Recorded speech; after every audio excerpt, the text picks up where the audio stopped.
Good morning, good afternoon, good evening, everyone. You're welcome to today's episode, which is a collaboration with Public Health in Real Life and United Vessels of Love U-VOL Foundation, where we have a maternal health series.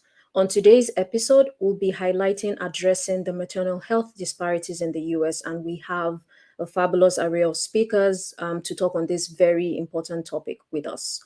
To introduce our speakers, I would like to just share a quick run through of their bios. We have Dr. Nikita Bus, who is the owner and CEO of Six Dimensions. She's a certified woman-owned, which is a certified woman-owned, minority-owned public health research, development, and practice company.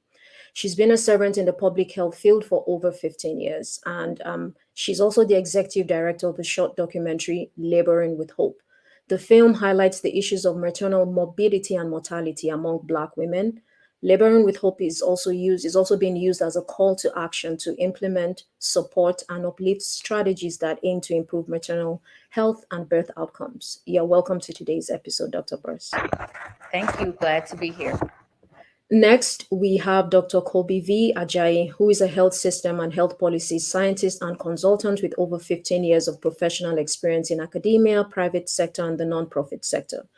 Dr. Ajayi holds a PhD and a master's in public health in health behavior and health policy from Texas A&M University. She has several years of experience volunteering with NGOs working at grassroots level to promote maternal health through health education and provision of safe birth kits to community health centers. You're welcome, Dr. Ajayi. And lastly, we have Dr. Oluwatoyosi Afolabi, who is a physician and master of public health student at Northern Illinois University. As a public health professional, she's very passionate about contributing her own quota to make a difference. She's worked with various nonprofits over the past 6 years and recently worked on a USAID funded project aimed at reducing HIV prevalence and also worked on a lot of prevention of mother to child transmission of HIV in Nigeria and other countries. Toya today will be sharing her experience from a patient perspective as well as from a public health perspective. You're welcome to today's episode, Toya.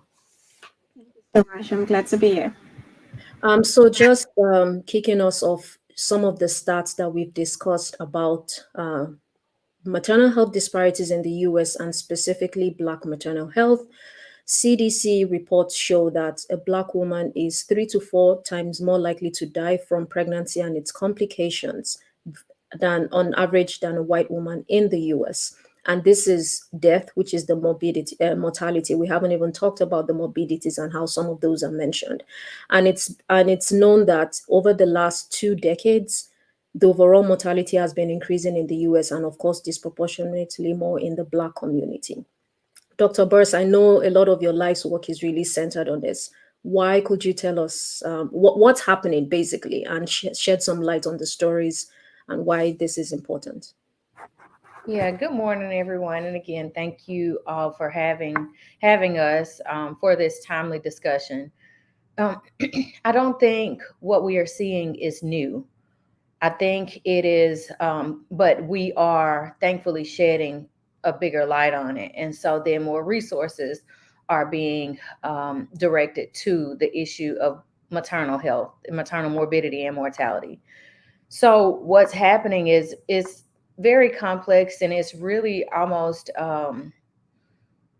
a little bit counter to what we see in our training as public health professionals. So if we're in an academic or a learning setting, then we're given all these risk factors. So maybe that's comorbidities such as hypertension, obesity, and all those things that are very clinical focused. But to really understand this maternal health issue, we have to look at, of course, what we call the social determinants of health.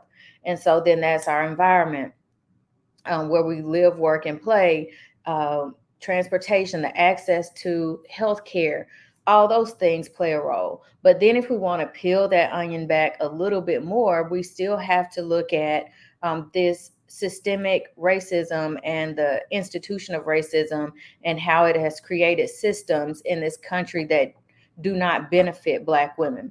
And so the systems that we live in and navigate daily. And I'm not just talking about the healthcare system, because we hear a lot and we put a lot of this on the healthcare system. The system doesn't listen to Black women. That is all true. But we also have to look at those other systems that we as Black women navigate daily. So that's workspaces. Do we have access to economic security, upward mobility, so that we can take care of our families in a way that we would like to? Are our communities safe? Do we have access to healthy foods and all of these? Or do we even have a stable home? And can we get a loan to purchase a home? And so all of those things are where people may say, okay, pull yourself up by your bootstraps. We hear that all the time. But reality is that the way the systems were designed, they were not designed for us to be able to even have the boots to pull up. And so that's very glaring in this. And so I'm glad that we continue to shed light on it. But the issue is, how do we dismantle it? And I don't think we as Black women dismantle it. I think we have to figure out ways to continue to navigate it until this light bulb or great enlightening comes, where this country wants to truly address racism and systemic racism relative to Black maternal health. Thank you for shedding that light and really highlighting a lot of those like root causes. Like you said, it's yes, the numbers, but then we also have to think about the determinant factors, social determinants of health. And I'm a strong believer in really looking at the stories behind the numbers. So speaking of stories, Dr. Afolabi, please share your experience with us.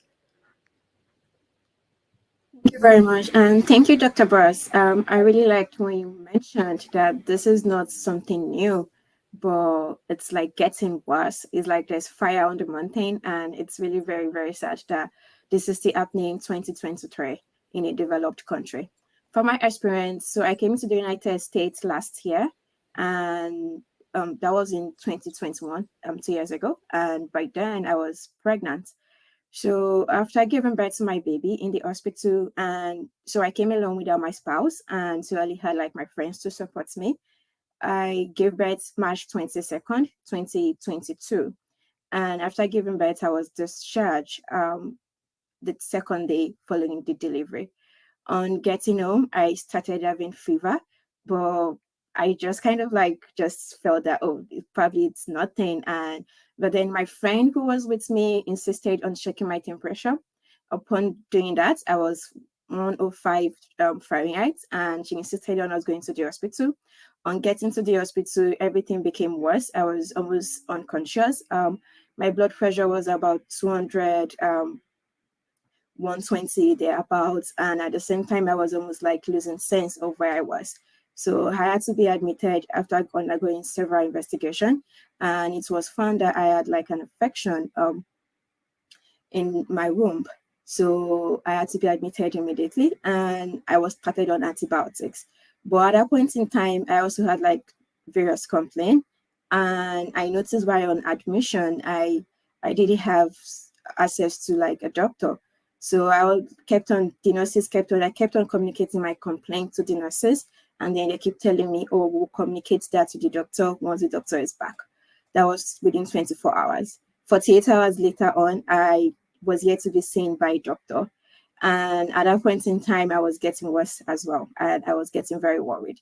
Fortunately, my friend came in after like about 48 hours, and then she asked me if I had been seen by a doctor. And I told her no. And at that point in time, she was very furious, and she went over to the nurse's station. And I had a lot of screamings and all. But the good thing is that within like 30 minutes afterwards, I was seen by a doctor. And I just keep on wondering what would have happened if, and by the way, my friend is a white person. I just keep on wondering that probably I could have also like been added to the statistics. And because I felt that this is probably what most Black women out there experience. And this is part of what is contributing to this situation. I don't know if not being seen by a doctor is like, I mean, I can't conclude if that was because of like racism, but it was very interesting that after like 30 minutes of my friend going there to insist on I getting to see by a doctor, I was seen by a doctor. So it really calls for a lot of question that what exactly is happening? Why are Black women treated this way? Because I do believe no women should have to die or undergo complication from giving birth to a life, from welcoming a life to this world. So it's really begs to us like a lot of questions to be answered and then urgent need for an intervention. Well, thank you so much for sharing your story, Dr. Afolabi, and listening to it. It's it takes a lot to not only experience that, but to share your story. So thank you for that courage and for sharing it. And there are way too many stories. We hear these stories in the news, but like we said, there's power in storytelling. And thank you for shedding the light on a lot of those issues. Dr. Burst, like you said, there's a lot of factors that contribute to it, even outside of the health system. And the burden is not necessarily on the health system to address these disparities, like social determinants of health and all that. Dr. Colby, I know you are in transit, but wondering if in all of your research that you've done and your years of experience in addressing maternal health issues and Black maternal health issues, you can weigh into some of what the literature says and what you've also uncovered from your work as to some of the root causes and what has been done to address these root causes. Hi, I'm trying my best to make sure. I hope. Um, okay, so thank you so much, and oh, such a very powerful story, and thankful to see that you're well, and it's just a very pathetic story that tends to happen too often.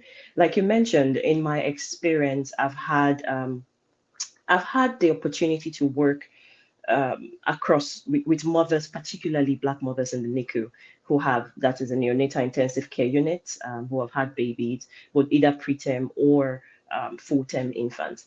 Now, the thing, like the panelists have earlier mentioned, there are really diverse issues, not just one particular issue. We can't just attribute, we're not attributing the whole maternal health crisis to one particular issue, because there is a policy level issue, there's a systemic level issue, there is a community level issue. So if we look at it from the ecological model, we see that policy side of things, there are issues where, for example, the Roe v. Wade that has been passed. When we look at from the community level, we see community-based organizations that do not get funded, for example, especially those owned by Black mothers or Black communities. Or we see the disparities between how community work hand in hand with the hospital systems. And also when we're talking about accessibility, right? Sometimes we forget and think accessibility is all about health insurance. It's already obvious. The United States insurance level for access to health insurance is way lower in the United States compared to other high income countries. So when we look at health insurance, the fragmentation of healthcare system in the US, just even to navigate from point A to point B is so complex that it makes women really to be in the cracks. And when we will talk about Medicaid, right, there is states that haven't expanded Medicaid, for example, and you see some states really having very high per the poverty threshold. You literally can't even be amongst people who would have access in the first place. So these are all a combination of several factors, like I mentioned, across the ecological model. And again, in most of it in my research, you see my research, what I've actually seen a lot is among Black mothers saying the same thing over and over again. A, they're getting neglected, nobody's listening to them. B, there are issues concerning their being undermined, as in one case, I'll tell you a story. The lady said she literally had to tell them, like, hey, speak to me. I have a biology degree. Speak to me as a human. I understand your language, right? Just so that she understands, so just so that they really take her seriously, take her claim seriously. So in all of this, there are lots of these are a lot of issues that we're looking at. And of course, there's issue with data, right? We don't have reliable data in as much as Black and African American maternal health outcome is really, really bad. What we have seen as well is we need disaggregated data around Asian populations, for example.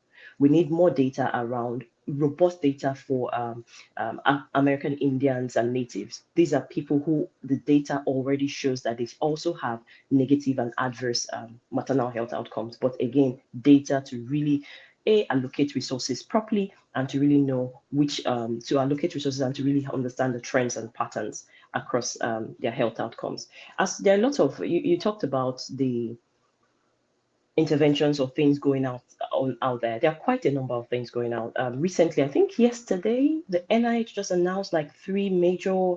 Yesterday, the NIH announced like three major funding stream for three major components. There's one that has to do with postpartum depression. It's that one is highlighting health. That one is highlighting and knowledge and sharing experiences of mothers. I know one is towards improving funding for research, and the third one is, I think the third one is part of the Momnibus Act of 2022, like it's an extension of that. So that just got released yesterday, so I'm still here to do my proper digging into that. So there are quite a number of activities going on, although we need more, we need it to be faster than, we need it to be proactive versus to be reactive, right? Yeah.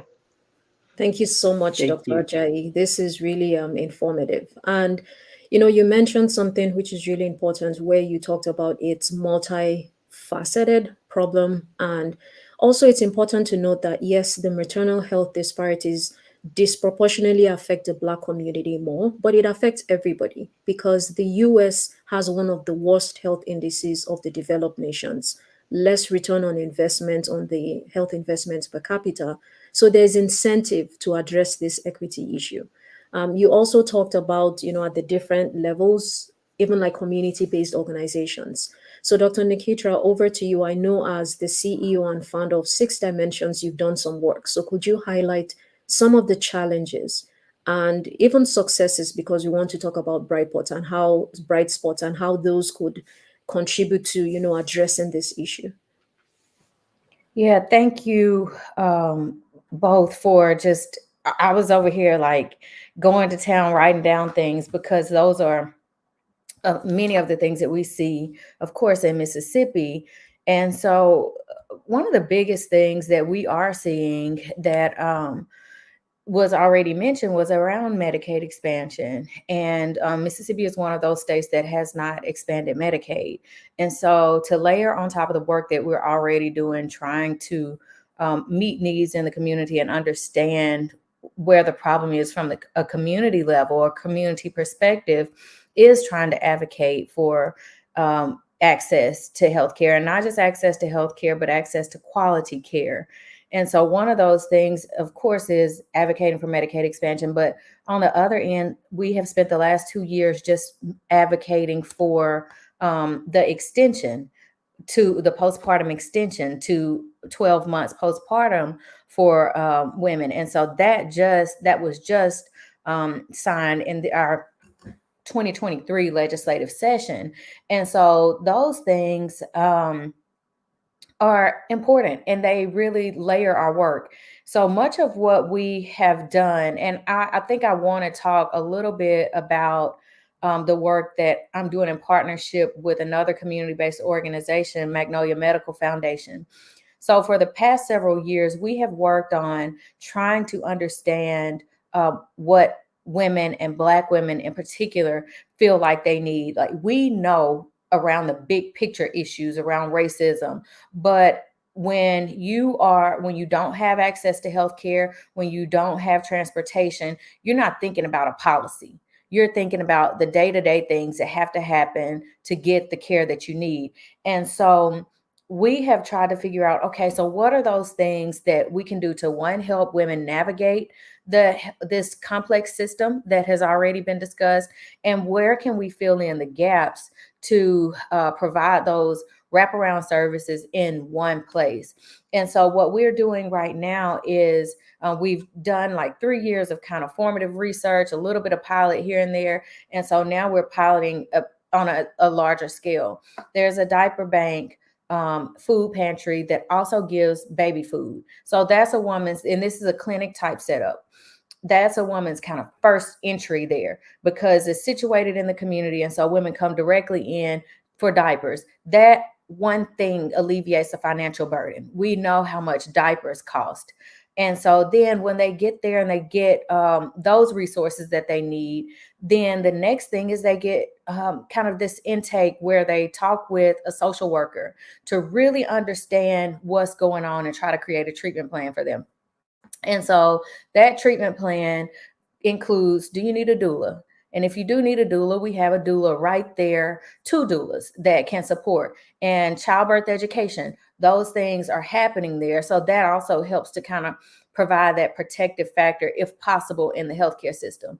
And then mental health. The funding keeps going toward mental health, and we see that, and the numbers dictate that as well. And so having a mental health provider there that they can go to, whether that's virtually, one-on-one, or in a group setting. And so all of those things, they're able to just continue to cycle through this. So every woman may not need all of these services, but she may just come in and need help finding a job. So those are resources that we can kind of connect her to. And the thought behind that is, let's try to alleviate as many of the barriers that as we can, so that you have a clearer mind when you're navigating such a complex system. And then you also have additional supports when navigating the system. And so that's kind of a community, I guess, intervention that we're using to really understand the system and help people navigate the system as well. So I'll stop there because I can go on and on about all the things that we're doing, but it seemed fitting in the context of the conversation to try to highlight what we're doing really on the ground and how we're connecting people to resources when these big systemic barriers are just so glaring. Mm-hmm. Thank you, Dr. Burrs. Wow, like you said, we could go on, and I think we're contributing our own quarter to just really shedding more light on the issue, and not just shedding light, but advocating for the work we do and highlighting the work that like researchers like Dr. Ajayi, community mobilizers and organizers, and then patient advocates and providers as well, like Dr. Afolabi are doing. So back to you, and again, thank you for the courage to share your story. Your story is all too familiar for many. Some people are not here to tell the story. I still read, the story of a mother who even had positive affirmations of her board of what she wanted, and the fact she advocated for a doula, and that she wanted a provider that looked like her. And yet all of these things failed, and she ended up losing her life despite walking into the hospital. And this story is shared across different socioeconomic levels. Serena Williams has shared her story. We have the unfortunate passing of Tori Bowie, where we would never know what happened. And Alison Felix penned something, in the New York Times, talking about how even within her family and community, people didn't know that the fact that her feet were swelling and all could be troubling signs. And she almost lost her baby and eventually, and who knows, maybe her life. So again, these stories are all too familiar. From a provider perspective, what do you think providers and the system can do to address this issue? Thank you for the question. It's very sad, like hearing the stories of these different women cutting across like various socioeconomic level. It's very sad to see that this is the something that it's the ongoing, and hopefully we don't have future numbers adding to future people. I mean, people in the future adding to that number. And as regards what providers can do to be able to like address this, it's also very unfortunate that there's institutionalized racism even among healthcare providers. I know in the 18th, 19th century, the main issue regarding like maternal health then was involving Black women in experiments against their consent and against their will. But this is 2023, and even though that's not the case right now, the cases of Black women dying from just wanting to give birth to another life. And I think one of the ways that this can be addressed is by involving healthcare providers in training as regards like training against like racism. Just to give more context to that, I'm aware that the American Academy of Pediatrics has a global health, racism, anti-equity, and decolonization training for pediatricians. So just trying to like imagine if maybe every association, maybe American Academy of Dermatologists, orthopedics, and all, if they have that kind of platform, and if possible, probably compulsory for members, that's going to go a long way in terms of addressing like racism, systemic racism among healthcare providers, because systemic racism does not just affect patients, but it also affects healthcare providers as well. It affects patients in the sense that there have been studies showing Black women having like mistrust in healthcare provider judgment. There have been stories of Black women refusing to like adhere to like medication just because of like judgments from healthcare provider. And I also read somewhere online of where two babies were born, a white baby and a Black baby, and the Black baby was subjected to like further like testing for drugs, and that wasn't done for the white baby. So these are some of the ways in which like racism from healthcare providers can also affect patients. And in terms of also like healthcare providers as well, systemic racism will result into improper decision making in the aspects of the patient. There have been stories whereby women feel like neglected, or like what Dr. Buss said earlier and Dr. Kobe, of like women not feeling that they are heard, not being listened to. And that's because when there is like already like a passive systemic racism from the part of the healthcare provider, they tend to not provide patient-centered care, or tend to see the women as being their patients and being able to like uphold like their rights. So I think a system whereby there's continuous, I deliberately make use of the word continuous because it's so easy. There are so many trainings online that people will just do for like CME, but this should go beyond like just being able to get like continuous medical education points. This should be something that maybe is done maybe annually, and maybe it's also done to be also like evaluate like healthcare providers. That will be kind of training whereby healthcare providers will be able to like have like value clarification as regards like racial profiling, and also like other things as regards like systemic racism. I think this will go a long way in terms of like addressing the issue of maternal mortality from the healthcare provider perspective. Thank you, Dr. Afolabi. You listed a lot of issues. Dr. Ajayi, I know you have a lot of experience with like NICUs in the US and trying to understand barriers and solutions. So, are there lessons learned from your research and your study that you think could be applied specifically to address the maternal health issues? Yeah, thank you so much. Dr. Falabi mentioned quite a lot of areas, touch points where definitely interventions we can always leverage to improve maternal and protect maternal health. One, in all of this, I'm just going to add on to what she's saying is the whole idea when we're looking at it from a policy level, right? Fragmentation of care isn't working. Mothers, they see different diverse healthcare providers, right? They see their OBGYNs, they see their PCP, their provider. They also see pediatrician by the time the baby is born and things like that. What about if we don't only focus on the OBGYNs?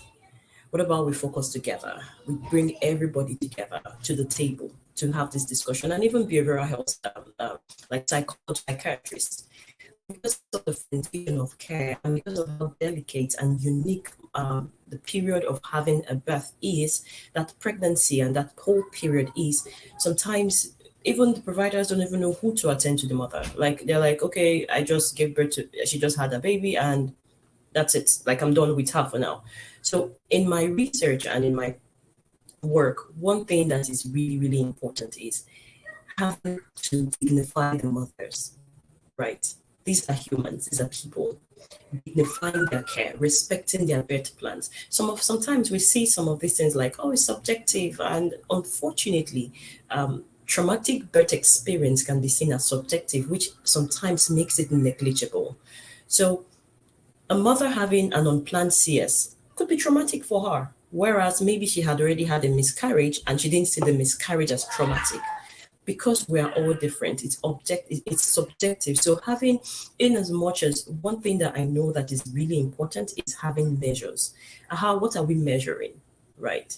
Well, are we measuring just to measure patient experience to get hospital ratings? Or are we measuring to measure to ensure that we are really improving on our standard? The quality of care. So data, continuous quality improvement is really important. And we need to be able to measure across different aspects of care. So in my research and my work, that has been something that is really key, that has stood out to in my work and even in the people, the words, the discourse I've had with mothers. Continuous quality improvement, accountability, and having to dignify mothers, right? We need to hold the system accountable, and we need to have dignified, respectful care for the mothers. If a mother say, hey, this is my birth plan, it's the job of the provider to listen and walk through the birth plan with the mother, versus just looking at the birth plan and say, hey, I know better than this, you're saying it's crap. It's possible that some of the things the mother have said, because of cultural beliefs and cultural norms and just the way their own beliefs, this is something that is attainable for them. What the provider is meant, the duty of the provider is at that point to walk through it together. They have a discourse. How is this important to you? What should we do? Things like that. So those are just that negotiation, decision making, shared decision making is really important. So that's all. Basically quality improvement measures and quality improvement measures and shared decision making and dignified care. Those are part of the things that can really abate the adverse birth outcomes in the US. Speaking of data, quality improvement, respectful care, and all, in this age of artificial intelligence and digital health, Dr. Burrs, how can we leverage technology and innovation to improve health outcomes, not just for Black mothers, but for women in general? So, yeah, that's one thing I'm very encouraged by. Is the use of technology. So I've seen many apps come out that can support families. So like there's an app around breastfeeding. I think it's called the Pacify app. And many Black women have created other apps. I think the Earth app helps. I think it kind of ranks providers. So there are applications there that support that. My worry also, for a rural state like Mississippi, we still have many broadband issues, access to care, access to even internet issues. And so even the influx of telemedicine and how telemedicine has really started to, I guess, kind of help us shrink some of those disparities, is still a barrier in very rural states like Mississippi that have broadband issues, where people don't or unable to use their data on their phone to for their health care. So I'm definitely encouraged. I've seen a few things around equity and AI and things like that. So really hoping that as it advances, that we still aren't left behind, or these technologies aren't used to further create disparities and inequities for our families. But I am encouraged by the use of technology. I think the equity has to be in the conversation early on, though. Yes, equity definitely. And the whole talk about artificial intelligence and digital health sparks the debate of do we run the risk of further enlarging those disparities, because again, some of those root causes are not addressed. But we will stay hopeful and positive. And before we move to solutions and recommendations and research, we want to take audience questions. We have an audience question that talks about, and I think this is a great question because this is further going back down the pipeline to the issue you addressed, Dr. Afolabi. How can medical schools and health education, because that means nursing schools, midwifery schools and all of that, how can the education be improved to ensure that we can achieve health equity and improve patient outcomes? Thank you for that question. Before I proceed to answer the question, I'd just like to give a background on something I did while in medical school. So while in medical school, I was involved with the International Federation of Medical Students Association. And while working with this association, that's like the body of medical students, like worldwide. And while working with them, I realized that not just Nigeria, where I had my medical education, I realized that several medical school curriculum, they are just focused on addressing um, clinical management of women who are victims of gender-based violence. And I was kind of furious about that. I was like, why can't they go beyond that to also like train us as regards like how to even prevent gender-based violence in the first instance? So a friend and I came up with like a workshop, a curriculum. We tagged it Violence to Victory, V2V, that was targeted at empowering medical students on how to be advocates against gender-based violence. So beyond the clinical aspects of gender-based violence like management, we talked about how medical students could be advocates against gender-based violence, how to prevent it, how to identify it, and how to also do advocacy generally. And this training has been carried out in about 5 different countries in Africa.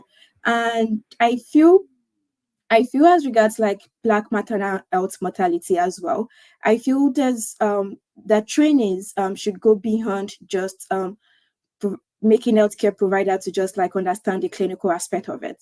There's more to it, like what Dr. Bruce and Dr. Kobe mentioned earlier. Some of these things are multifaceted. There are several factors or determinants of health contributing to maternal mortality in Black women. And I feel the medical education should include as part of the training, like a general like background as regards like some of this issue. There should be a bit of this of training as regards like the social aspects of even as regards like how social healthcare providers could also like work to also like prevent some of these issues, and also as regards like being able to also identify like some of the systemic racism, and training healthcare providers, social healthcare providers on how to prevent like racial profiling and also like racism in their practice.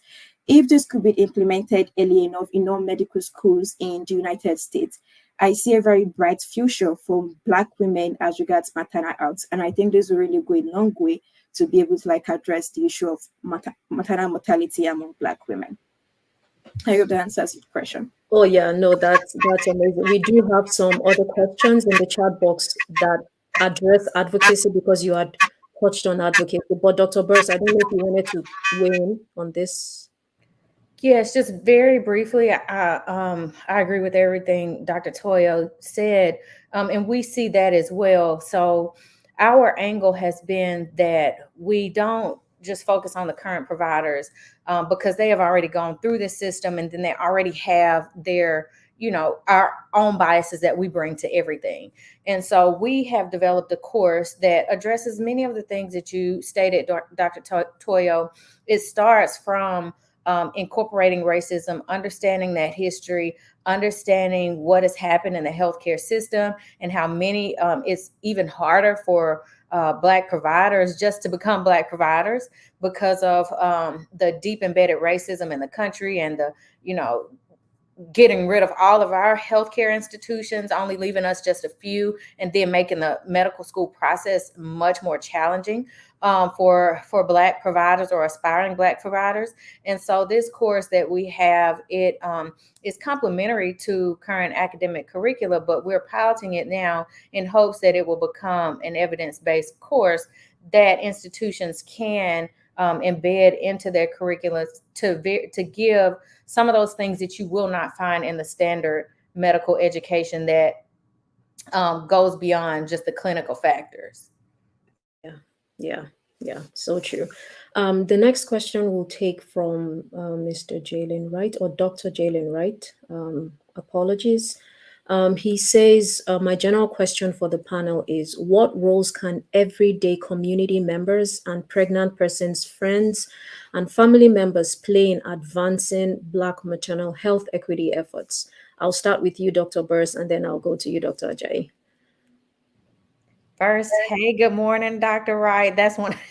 I was on his dissertation committee, but what roles can everyday community members? First of all, our part is making sure that the community is educated and understands the issue, that it's not this kind of singular or very hyper focused event, like mom goes into the hospital and she dies labor and delivery, but it's a cascade of events, and it goes across the life course. And so when we have that more global understanding of it, and where we can have community educated around it and around what the supports are and where resources are, then we can fill in the gaps.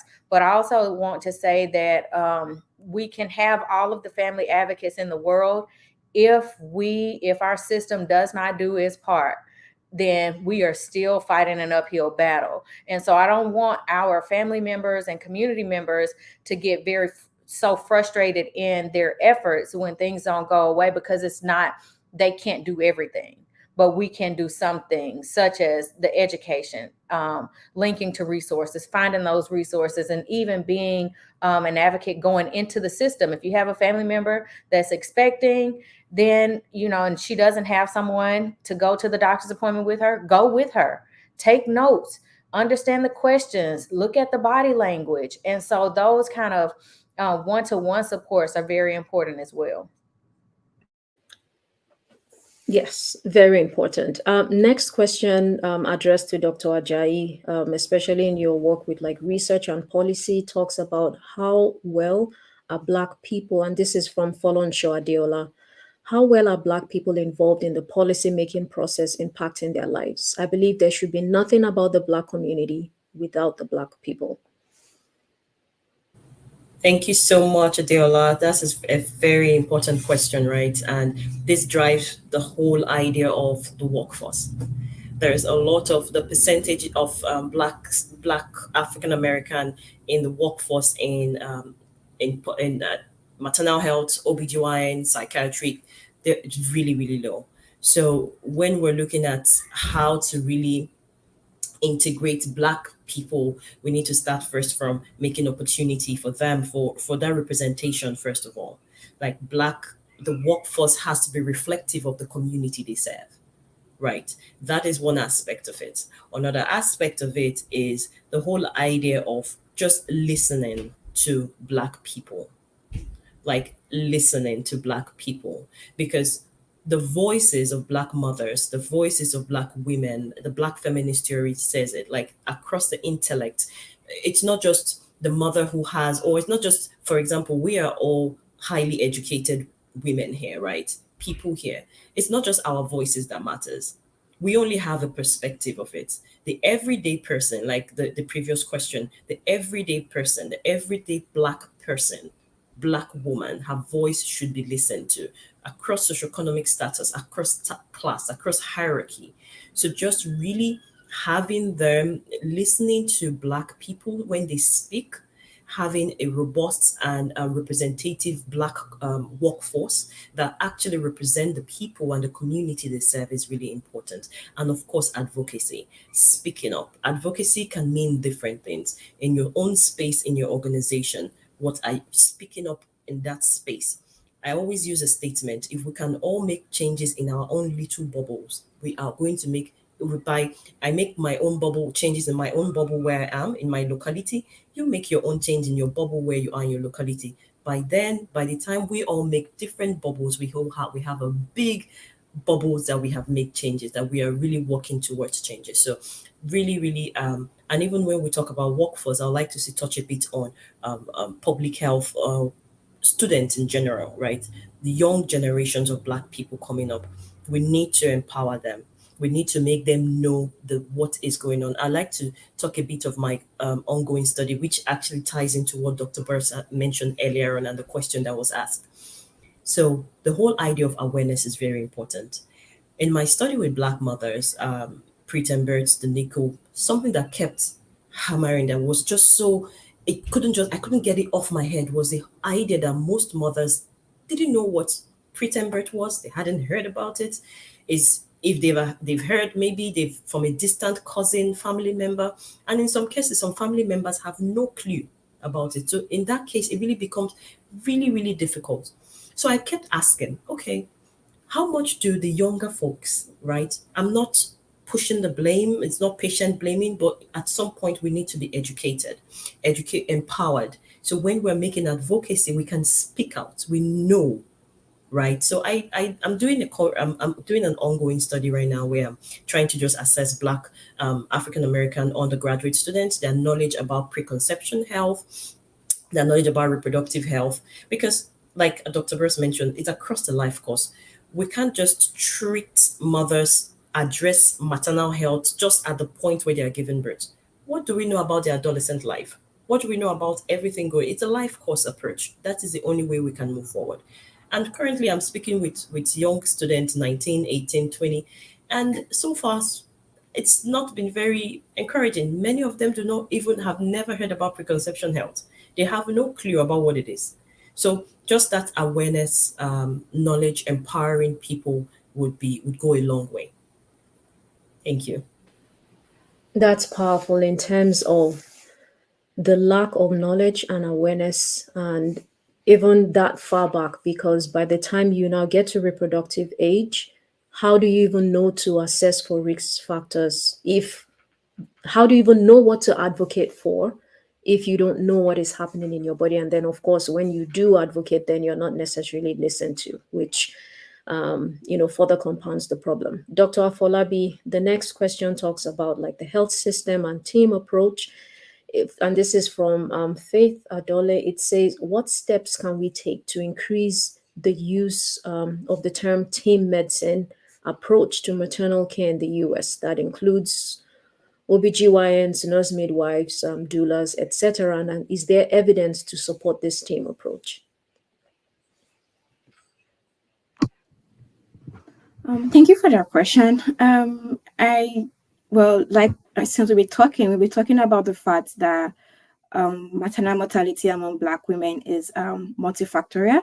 And at the same time, I also think that for something that is multifactorial to be solved adequately, there's also need for team efforts. This does not just involve like making use of just like the doctors, leaving the nurses behind, but nurses, doulas, midwives, everyone, even to patients advocates and even like community members. Everyone has a role to play as regards like addressing maternal mortality among Black women.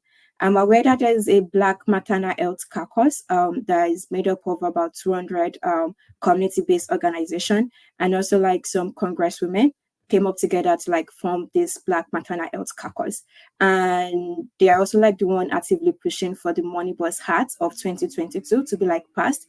And I think this is like one of the ways to also show that, okay, people in healthcare can also like team up together to be able to also like advance maternal health among Black women.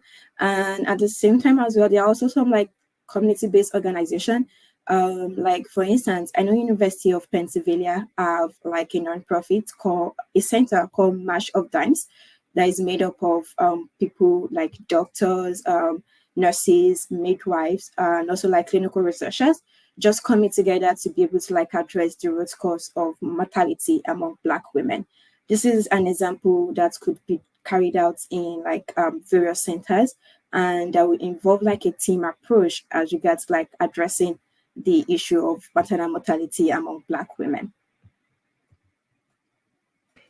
That's interesting that you highlight the different coalitions. It's really exciting and it's inspiring to see so much work that is happening from various organizations, various stakeholders. I think one key thing, and I would ask you all in very quick 30-second responses to talk about how all of these approaches, like how can we ensure collaboration within all of these sectors, within all of these initiatives, so that we can, because there was something you said earlier, Dr. Ajayi, that really amounts to we're greater than the sum of our parts, with each person contributing their own quota. How do we amplify the impact of this outcome? So how do we encourage collaboration and partnership across different sectors?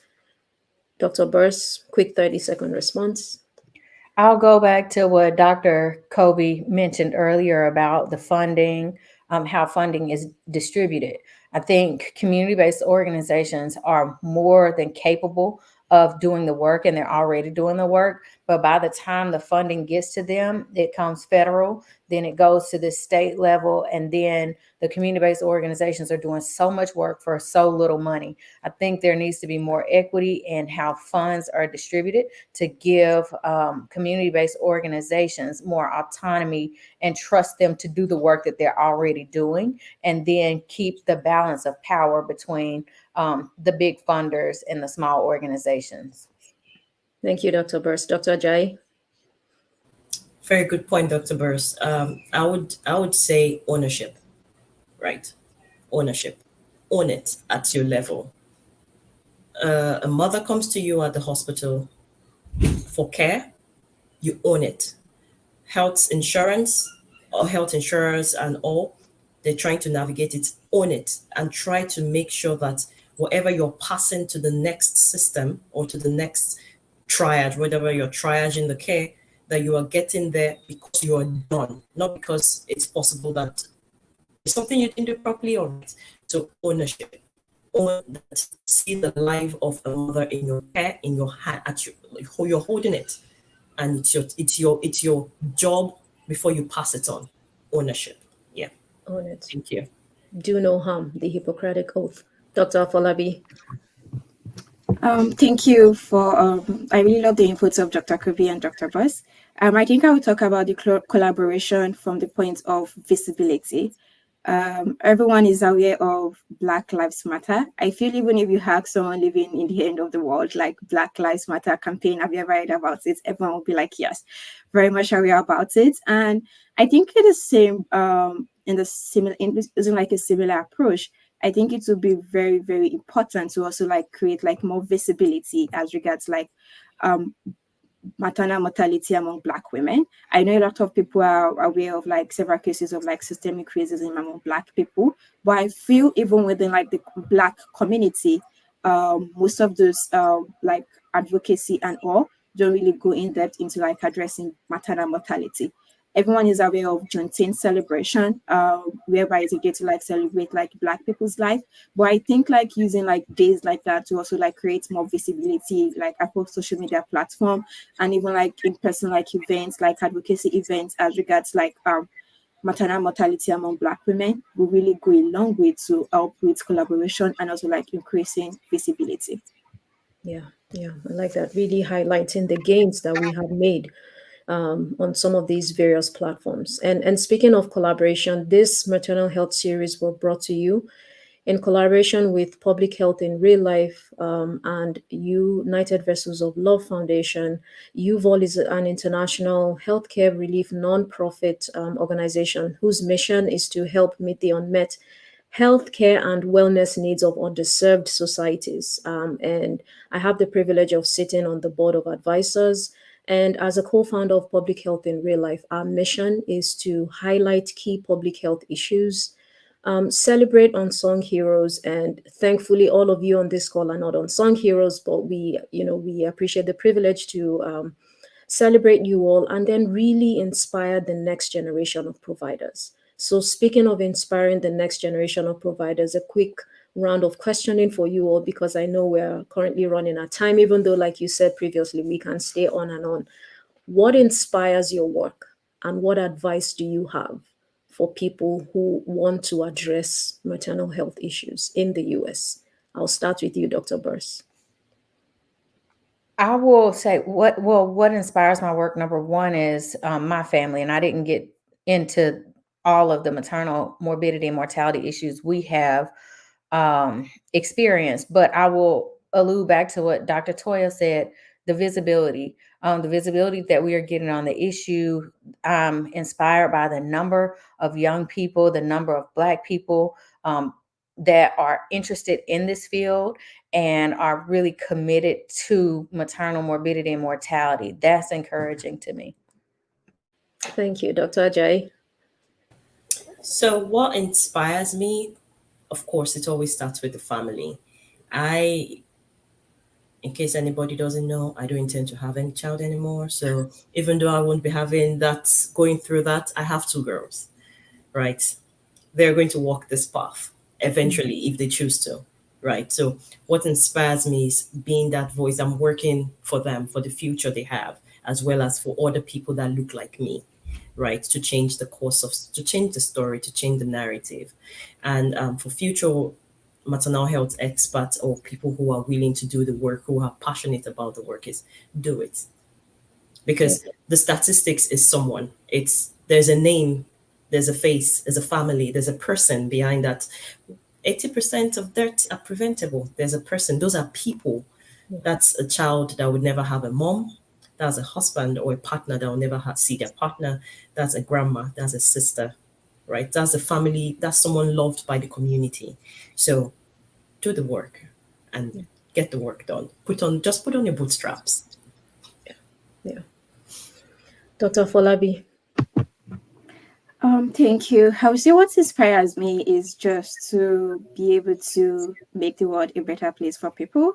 And really, because I grew up in a very like rural setting, and I keep seeing my younger self, and I'm like, okay, this person deserves to have a better life, and so that just keeps me going. And at the same time as well, for other people like listening and watching us, I think one thing is just like believe in yourself, no matter the little thing you're doing. Tiny drops make erosion. So thinking globally and acting locally, you can start doing like little things to be able to like contribute as regards like maternal health. And you never can tell where the little things you are doing, maybe even if like educating others or maybe creating awareness, just telling one more person, that person could go on to tell another person. And before you know it, you make an exchange. So your little quota goes a long way. Just keep being on the move and keep believing that you are also like contributing your quota towards making the world a better place. We like that. Thank you all for the words of advice. Thank you all for your time. This has been an inspiring session. Thank you all for sharing about your work, the courage to tell your stories and tell us your why. To our audience listening, thank you for your time. Thank you for just, sticking with us. Thank you for your great questions. I would encourage you all to follow Dr. Afolabi, Dr. Ajayi, and Dr. Burst. They do amazing work on LinkedIn, on their social media handles, and please follow United Vessels of Love Foundation and Public Health in Real Life, where we hope to continue to bring, to be a platform where we shed light on issues like this and contribute our own quota. Thank you all so much, and please be on the lookout for the next episode in our maternal health series. And you all be well. Have a great weekend, and bye.